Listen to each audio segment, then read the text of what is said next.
At some point, no amount of pushing works. That's when you realize the current wasn't stuck. You were swimming upstream. Flow isn't forced, it's remembered.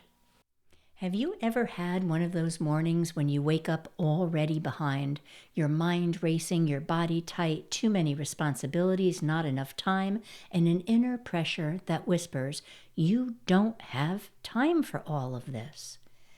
You power up your phone and the messages pull you in 10 directions. You try to breathe, but the day already feels like it's running you. That's what I call Hell Island, and it is for so many of us, the place where you're trying to push life forward while life quietly refuses to move. But every once in a while, something different happens. There's a day, seemingly ordinary, where everything softens, where life stops resisting you and starts meeting you. That moment, that shift, is flow. And it never arrives through force. It arrives when you stop gripping hard enough to feel the current that's already carrying you. In a few minutes, I'll share the small, ordinary moment that taught me exactly what flow feels like. A moment so aligned it changed the way I listen to my own energy. But first, let me take you into the day when flow found me.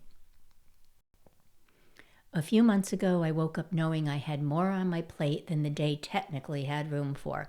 Emails, content planning, meetings, personal responsibilities, life happening in 6 different directions all at once.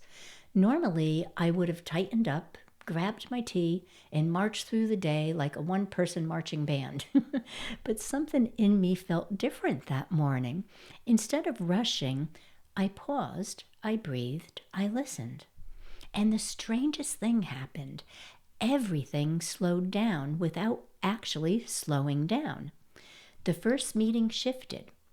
A call I was anxious about got canceled. A piece of writing that usually takes an hour poured out of me in 2 minutes, as if I had been waiting for the exact moment I stopped forcing.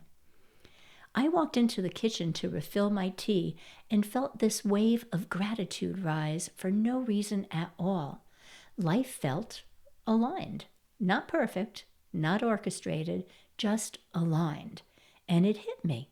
Flow isn't about everything going your way.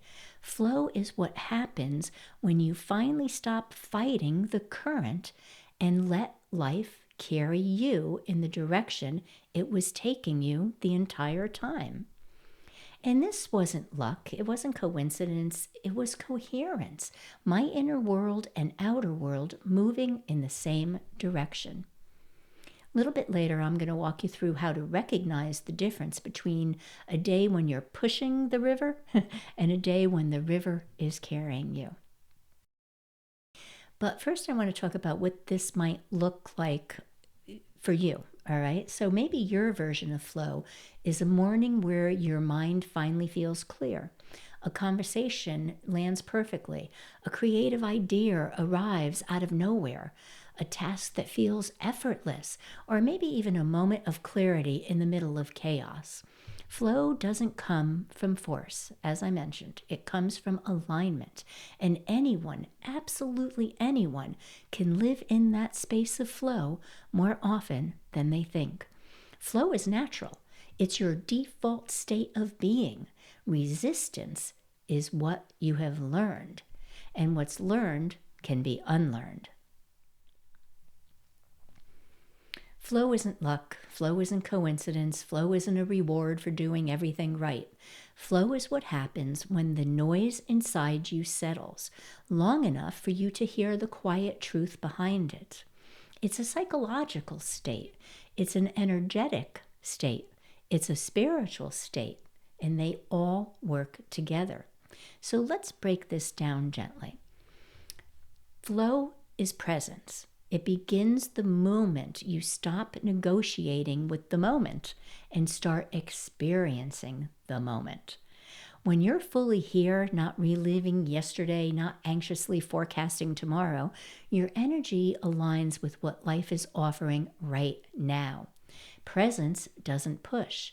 Presence receives. Flow is coherence.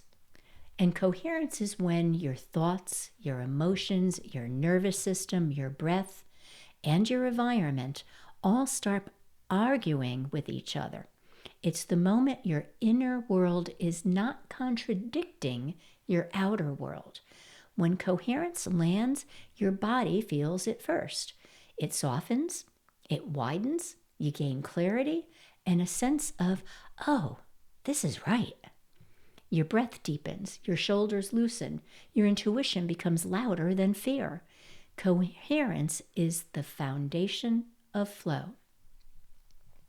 3, flow is alignment.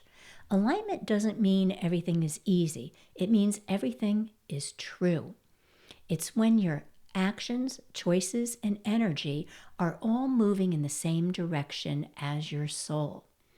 Alignment is the quiet moment when you choose the path that feels right over the path that feels familiar.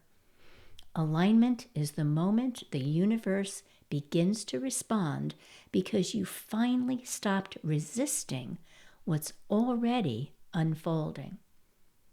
Soon I'll teach you 3 habits that keep you attuned to this alignment, even on days when life gets messy. Most people think they need to find the flow, as if it's hiding somewhere. But here's the truth. You're not finding flow, you're remembering it. Flow is your natural rhythm. When you're not overwhelmed, self-doubting, overthinking, or gripping, the disconnection you feel sometimes happens, but it's not your fault. It's basically conditioning. You learned how to be tense. You learned how to push. You learned how to brace. You learned how to control. We need to get rid of this learning. All right? Flow is what returns when you unlearn these habits. And the good news, your body already knows the way back. So, now that you know what flow is, let's talk about how to actually live in it. Not just during the good days, but on the messy ones too. That's actually even more important. Because here's the truth. Flow isn't fragile. You don't fall out of it. You fall out of awareness of it. Flow is always happening. Your job isn't to create it. It is to attune to it. And attunement is built through small daily habits that strengthen your inner coherence over time. These habits don't require discipline. They require noticing.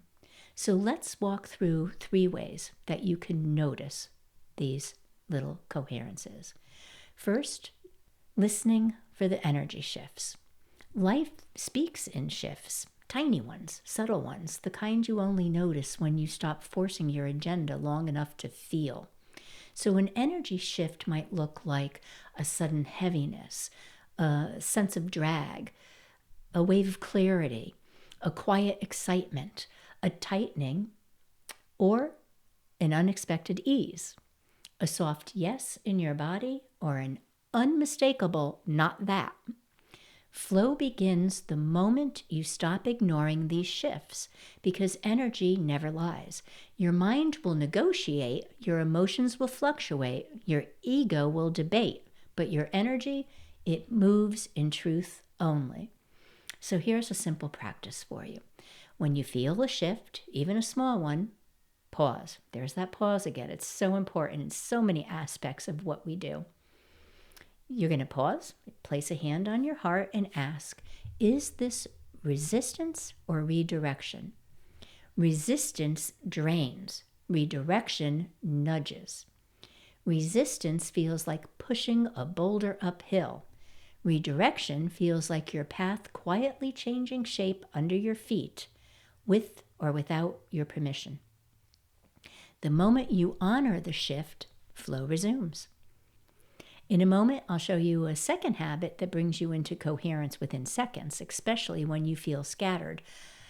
But let's go on to 2, the micro pause reset. This one is so deceptively simple that most people overlook it. A micro pause is a 2 to 8 second moment where you stop doing and return to being. You don't need a meditation cushion. You don't need a ritual. You don't need silence. You just stop. One breath, one moment, one reset. The micro pause says to your nervous system, I'm safe enough to slow down. And when you're safe, you return to presence. And when you return to presence, flow becomes available again. Here's how it works. You're overwhelmed, and so you micropause. You're agitated, so you micropause.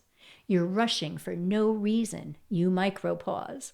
You're spiraling into what ifs. Guess what? You micropause. You're about to make a decision from fear. Really important. You micropause. Flow doesn't come from momentum. Flow comes from clarity, and clarity comes from stillness. So that micropause reconnects you to the river and the flow. In a minute, I'll add a third habit, the one that strengthens flow over time, not just in the moment. But first, let's redirect your attention to gratitude. This is the third thing I'm going to mention. This isn't about writing a list or forcing positivity. This is about redirecting your attention to the truth that is already supporting you. And that's because gratitude is coherence. It calms the nervous system. It recenters your perception. It shifts your emotional frequency out of contradiction and into openness. Think of gratitude as the gentle hand that brings you back into the current. And here's a simple version of it. Whenever you feel yourself tightening or controlling or bracing, say softly, life is supporting me, even if I can't see how. This one sentence drops your energy from your mind into your body. It loosens your grip. It widens your awareness. It dissolves the urgency of that push. And flow returns because gratitude opens you to the movement that was already happening. These three habits, listening to energy shift, the micropause, and gratitude redirection, aren't meant to be perfect. They're meant to be practiced. Flow isn't a state you earn. Flow is a rhythm you remember. And the more you remember, the longer you stay in it. We've talked about what flow looks like, what it feels like, and the small choices that bring you back into it. Now I want you to experience it. Not as an idea, not as a concept, but as a sensation, one that your body can remember and return to whenever life feels heavy. So let's take a moment, settle your shoulders, soften your entire face. Let your breath slow down just a little. And I invite you now to imagine you're standing beside a river, not rushing, not roaring, just moving, with a quiet, effortless rhythm. It's just a beautiful, soothing river of water. The water doesn't force its way forward. It doesn't negotiate with the rocks. It doesn't argue with the bends in the river. It flows because that's its nature. You step closer. You feel the coolness, the spaciousness, the ease. Now, imagine placing one thing that you've been gripping, maybe a worry, a decision, a relationship, a timeline, but think of it and place that into the water. Don't push it away.